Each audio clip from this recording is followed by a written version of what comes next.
Guys, this is Kamlesh Verma and I welcome you all in Aurora IAS and this is lecture number 10 of our Ancient Indian History series।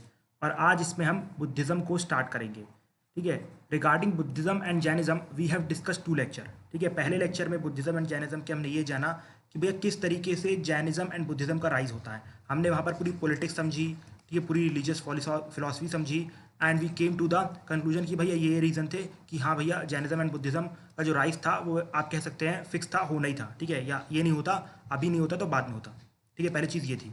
इसके बाद दूसरी important चीज़ हमने discuss की Jainism के बारे में कि जैनिज़्म के क्या क्या फैक्ट्स थे। मैंने आपको पहले ही बताया था कि भाई जो भी जैनिज़्म एंड बुद्धिज़्म है this is a part of religion, okay, which is ultimately the part of art and culture, जिसको हम डिस्कस करेंगे कहाँ पर, आर्ट एंड कल्चर की सीरीज़ पे। तो तब तक के लिए आपको वेट करना पड़ेगा, बट फिर भी मैं आपको जो भी जिस्ट है बुद्धिज़्म जैनिज़्म का वो प्रोवाइड कर रहा हूँ कि अगर आप खुद से पढ़ते हैं, लाइक मेरे अगर लेक्चर सीरीज लेट हो जाती तो आपका अगर खुद से पढ़ते तो आपको चीज़ें पता रहेंगी। ठीक है, मैं नहीं चाहता कि आपका किसी भी तरीके से लॉस हो।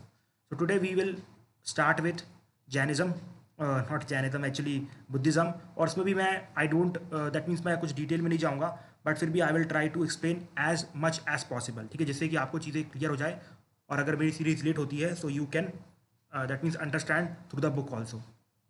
फाइन। तो जैसा कि आप सब जानते हैं जो बुद्धिज़्म के फाउंडर हैं, his name is Gautam Buddha. ठीक है, जिनको सिद्धार्थ भी कहा जाता है, सिद्धार्थ भी कहा जाता है। उनका जो पहला का जो नाम था गौतम बुद्धा होने से पहले वो नाम था सिद्धार्थ। ठीक है, अब देखो जो सिद्धार्थ थे या गौतम बुद्धा थे उनका जो जन्म हुआ था वो 567वीं बीसी में हुआ था, मतलब 567 बीसी में हुआ था। और कहाँ पर हुआ था वो सब जानते हैं, कपिल वस्तु लुम्बिनी गार्डन में। ठीक है, लुम्बिनी गार्डन नियर कपिल वस्तु, जो कहाँ पर है प्रेजेंट में, वो नेपाल में है। ये सब हम जानते हैं। ठीक है, अब उनके पिताजी का नाम था शुद्धोधन। ठीक है, जो कि साक्या क्लैन को बिलोंग करते थे।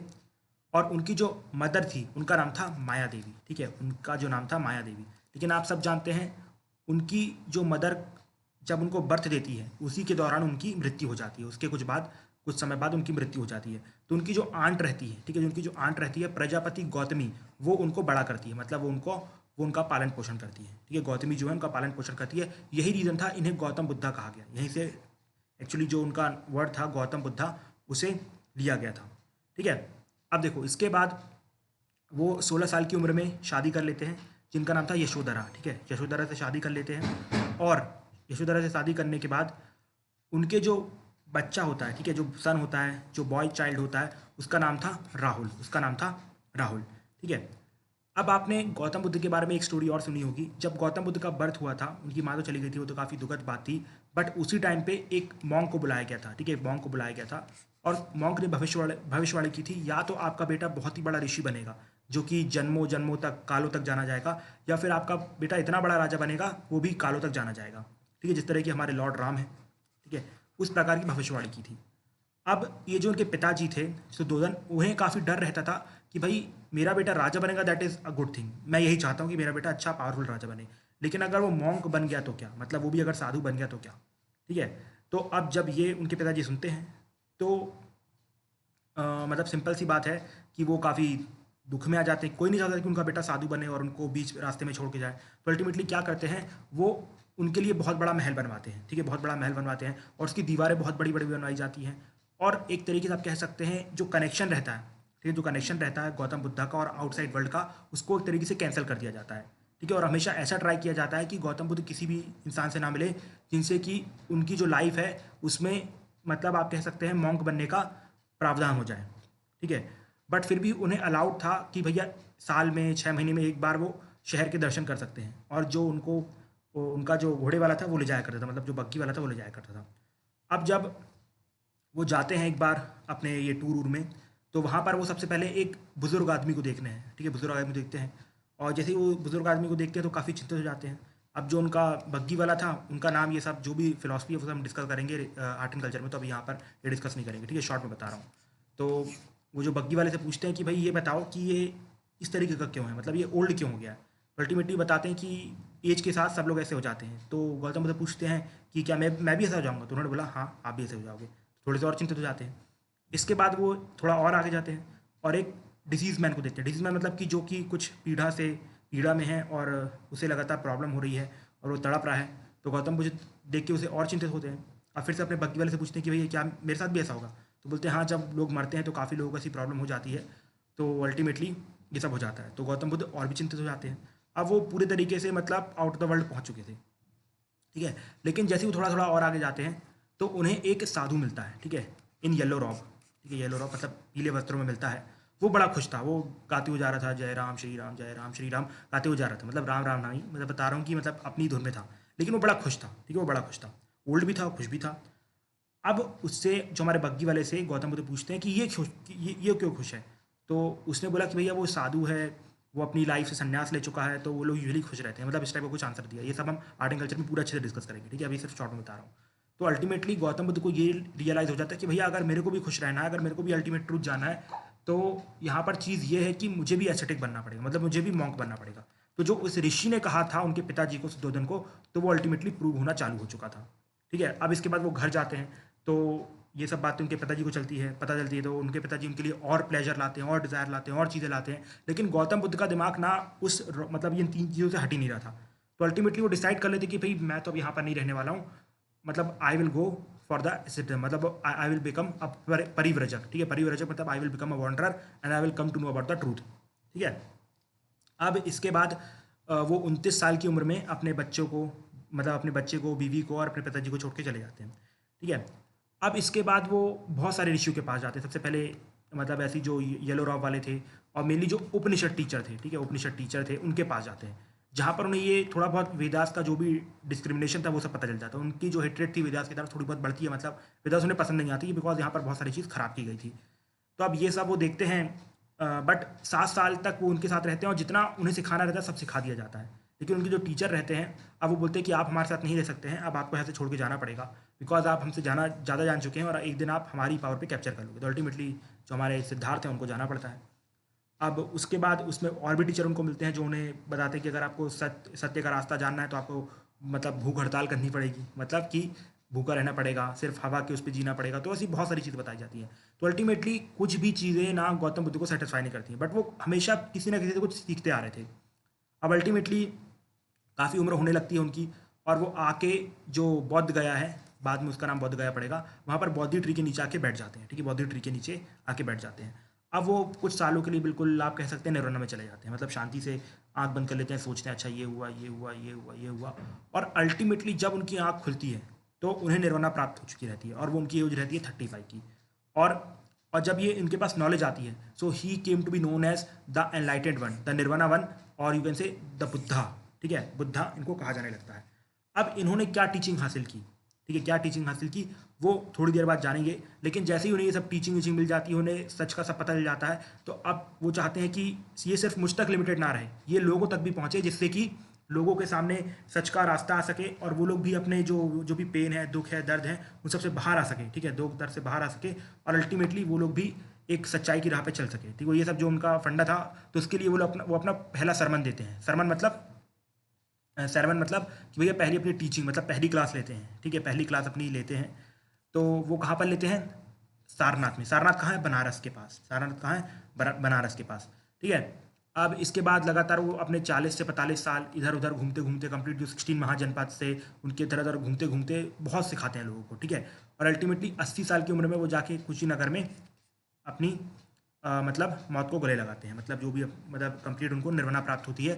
जो उनका बर्थ और रीबर्थ का साइकिल था वो अल्टीमेटली खत्म होता है, ठीक है। ये जो रीबर्थ बर्थ साइकिल है ये सब हम आगे डिस्कस करेंगे आर्ट एंड कल्चर में, ठीक है।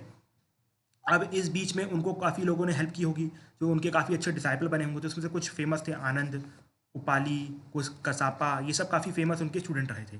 और साथ ही साथ जो उस टाइम पे काफ़ी बड़े बड़े किंग्स थे, ठीक है, बड़े बड़े राजा थे, वो भी इनके दोस्त थे। For example Prasannajit of कोसाला, Bimbisara, Ajatashatru of Magadh, ठीक है। ये बिम्बिसार और अजातशत्रु दो मतलब ये पिताजी थे और इनके बेटे साहब थे, और ये बेटे साहब ने पिताजी को मार दिया था। मगध के ये दोनों राजा थे, ठीक है। और इन्होंने इनके रिलीजन को एक्सेप्ट भी किया था, ठीक है। इसके बाद जो बुद्धा ने प्लेसेस विजिट की, यहाँ पर बहुत बार पूछा जाता है, तो इस चीज़ को याद रखना। बनारस, राजगृह, श्रावस्ती, वैशाली, नालंदा एंड पतालीग्रामा, इन प्लेसेस को याद रखना, ठीक है। इन प्लेसेस को याद रखना जो जो बुद्धा ने प्लेसेस विजिट की थी। अब अल्टीमेटली हम आते हैं गौतम बुद्धा की टीचिंग के ऊपर कि उन्होंने क्या क्या सिखाया, ठीक है। उनकी टीचिंग क्या थी, देखो। उन्होंने 4 नोबल ट्रुथ दिए, मतलब ये 4 ऐसे सत्य हैं जिनको कभी मतलब झुटलाया नहीं जा सकता है, जिन्हें कभी झुटलाया नहीं जा सकता है। वो सत्य क्या था? पहला सत्य ये था कि भैया इस दुनिया में सिर्फ और सिर्फ दुख है, हर जगह दुख है, हर किसी को दुख है। जो अमीर है उसको दुख है, उसको पैसे बचाने का दुख है, जो गरीब है उसको पैसे कमाने का दुख है, लेकिन कोई भी यहाँ पर खुश नहीं है। हर किसी का कुछ ना कुछ दुख है, ठीक है। किसी का छोटा दुख है, किसी का बड़ा दुख है, लेकिन दुख है, ठीक है। अब ये तो नोबल ट्रुथ है, सब जानते हैं। लेकिन इस दुख का रीज़न क्या है? इस दुख का रीज़न है डिज़ायर, अटैचमेंट, ठीक है, एक्सपेक्टेशंस। जैसे फॉर एग्जाम्पल, आपने अपनी गर्लफ्रेंड बनाई, आपने अपनी गर्लफ्रेंड बनाई, अब आप उससे एक्सपेक्ट कर रहे हो कि भैया वो आपके बर्थडे में विश करेगी, सबसे पहले आपको 12 बजे विश करेगी, लेकिन वो नहीं करती है।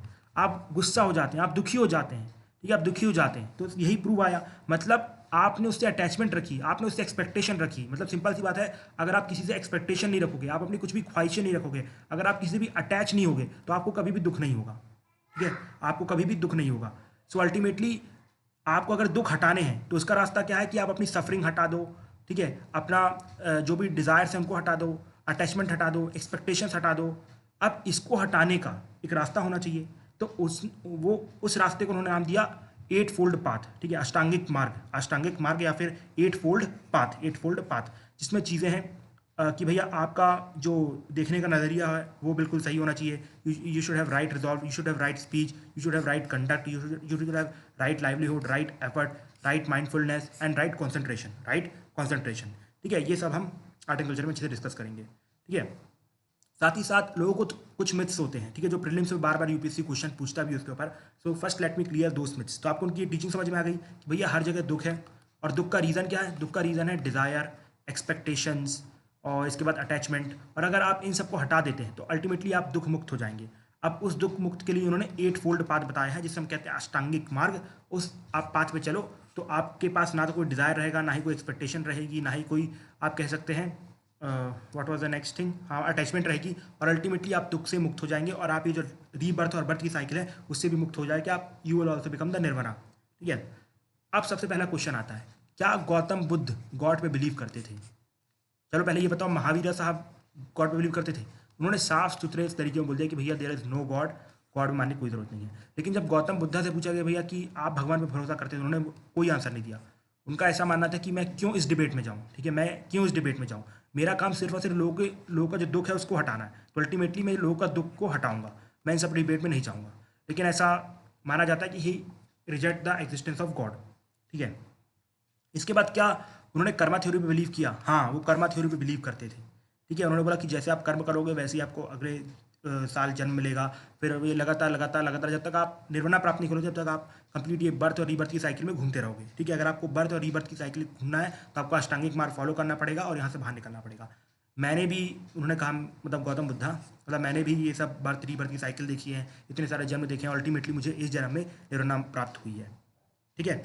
अब इसके बाद उन्होंने जो भी अपनी टीचिंग्स थी, ठीक है, उसको उन्होंने बहुत ही, मतलब कह सकते हैं बहुत ही लव और कंपैशन से बनाई, ठीक है, लव एंड कंपैशन से बनाई। उन्होंने कहीं पर भी गुस्सा नहीं दिखाया। आपने काफ़ी मूवीज़ या काफ़ी स्टोरीज में सुना होगा कि कितने लोग आए जिन्होंने गौतम बुद्धा को बार बार, मतलब इतनी बेकार गालियाँ दी कि भैया अगर हमें कोई इसकी आधी गाली दे दे तो अपन उसको पकड़ के मारने लगे। बट गौतम बुद्ध सिर्फ हंसते हंसते चले गए, ठीक है, हंसते हंसते, मतलब उन्होंने बोला कि ठीक है, गॉड ब्लेस यू माई सन, और वो चले गए। और साथ ही साथ उन्होंने जो भी चीज़ें स्टैब्लिश की, उन्होंने कभी, मतलब कोई ब्लाइंड फेथ को लेके नहीं आगे बढ़े कि भैया आप इस पर भरोसा करो बिकॉज ये गॉड बोल रहे हैं। नहीं, उन्होंने बोला कि भाई गॉड नाम की तो चीज़ ही नहीं है। आप सिंपल सा फोकस करो कि भैया किस तरीके से आप आगे बढ़ सकते हो, ठीक है, किस तरीके से अपने दुखों को हटा सकते हो। उसमें कोई ब्लाइंड फेथ की चीज़ नहीं आती कि अगर आप ये मंत्र करो, ये फूक करो, ये करो, वो करो, तो ऐसा कुछ भी नहीं है, ठीक है, ऐसा कुछ भी नहीं है। और साथ ही साथ इन्होंने कास्ट सिस्टम का बहुत ज़्यादा क्रिटिज्म किया, बिकॉज ये काफ़ी डिस्क्रिमिनेटरी था, जो वुमेन के खिलाफ गलत हो रहा था उसका उन्होंने क्रिटिज्म किया, ठीक है। और अल्टीमेटली उन्होंने सबके सामने सोशल इक्वालिटी का रास्ता रखा, ठीक है। और आप कह सकते हैं कि ये जो रिवॉल्यूशन था, जैसे कि मैंने आपको पहले ही बोला था, it was not a religious revolution, religion को हटाने के लिए था। जो रिलीजन ने बेकार सोशल सिस्टम स्टैब्लिश किया था उसको हटाने के लिए था। तो it will be much better कि अगर हम इसको ना कि रिलीजियस रिवॉल्यूशन कहें, instead of that we should call it a social revolution, ठीक है, we should call it a social revolution, ठीक है। अब देखो, हमने देखा था कि किस तरीके से जो जैनिज्म है उसका स्प्रेड होता है, मतलब किस तरीके से जैनिज्म इतना फेमस बना। लेकिन जो बुद्धिज्म था वो उससे भी कुछ ज़्यादा फेमस था, बुद्धिज्म जो था उससे भी ज़्यादा फेमस था। तो उसके क्या रीज़न थे? अगर आप देखोगे तो उसके भी लगभग सेम रीज़न थे, जैसे कि लेट मी शो यू कि भैया जो हमारे जो बुद्धा साहब थे, उनका जो सबसे बड़ा रीज़न था प्रोपोगेट होने का वो था उनके डिसाइपल्स और उनका संघा। संघा मतलब उनका जो भी ऑर्गेनाइजेशन था, उसने बहुत मेहनत की, जिस वजह से बुद्धिज़्म आगे आगे प्रोपोगेट हुआ। साथ ही साथ दूसरा जैसे जैसे हमारे जैनिज़्म में था कि भैया फीमेल को, मेल को, चाहे वो किसी भी कास्ट का हो, किसी भी क्रीड का हो, अनटचेबल हो, शूद्रा हो, सबको इक्वल स्टेटस मिलता था, ठीक है? और सबको ऊपर तक आने का भी मौका मिलता था। मतलब अगर आप मेरिट वाले हो तो आपको ये सब चीज़ें लीड करने को मिलेगी, ठीक है? और इसके साथ ही साथ कि भाई उस टाइम पे काफ़ी राजाओं ने इसको एक्सेप्ट किया था, काफ़ी राजाओं ने एक्सेप्ट किया था। अब जैनिज़्म को भी काफ़ी राजाओं ने एक्सेप्ट किया था, लेकिन उस टाइम पे जो राजा थे काफ़ी छोटे-छोटे थे, उनकी काफ़ी रीच नहीं थी, ठीक है? लेकिन अशोका, ठीक है, द ग्रेट अशोका ने बुद्धिज़्म को एक्सेप्ट किया था। अब वो उस टाइम के पूरे होल इंडिया के मतलब आप कह सकते हैं चक्रवर्ती सम्राट थे, ठीक है? चक्रवर्ती सम्राट थे। अब चक्रवर्ती सम्राट होने का फ़ायदा ये था कि वो पूरे इंडिया में बुद्धिज़्म को प्रोपेगेट कर सकते थे और वही उन्होंने किया। सिर्फ इंडिया में नहीं, उन्होंने वेस्ट एशिया में, सेलोन में, काफ़ी चाइना में, काफ़ी रीजन में आप कह सकते हैं बुद्धिज़्म को स्प्रेड किया, ठीक है? तो ये था हमारा जैनिज़्म का स्प्रेड। अब जिस तरीके से मतलब बुद्धिज़्म का स्प्रेड, अब जिस तरीके से जैनिज़्म में कुछ इंपॉर्टेंट 2 काउंसिल्स हुई थी, उसी प्रकार से यहाँ पर भी 4 काउंसिल्स हुई थी। यहाँ पर आई वोंट डिस्कस कि भाई कौन-कौन सी काउंसिल कहाँ हुई थी और किस काउंसिल में क्या आया था। This is more about the that art and culture part. तो वहाँ पर डिस्कस करूँगा, साथ ही साथ जो भी लिटरेचर निकल के आते थे, लाइक फॉर एग्जांपल त्रिपिटकास और जितने भी इंपॉर्टेंट इवेंट्स थे, क्या अशोका ने कहा, क्या कैसे हुआ, और इसके बाद जो कनिष्का जो ऑर्गेनाइज करते हैं complete Buddhist council, that also I will discuss. तो यहाँ पर ये जानने की ज़रूरत नहीं है।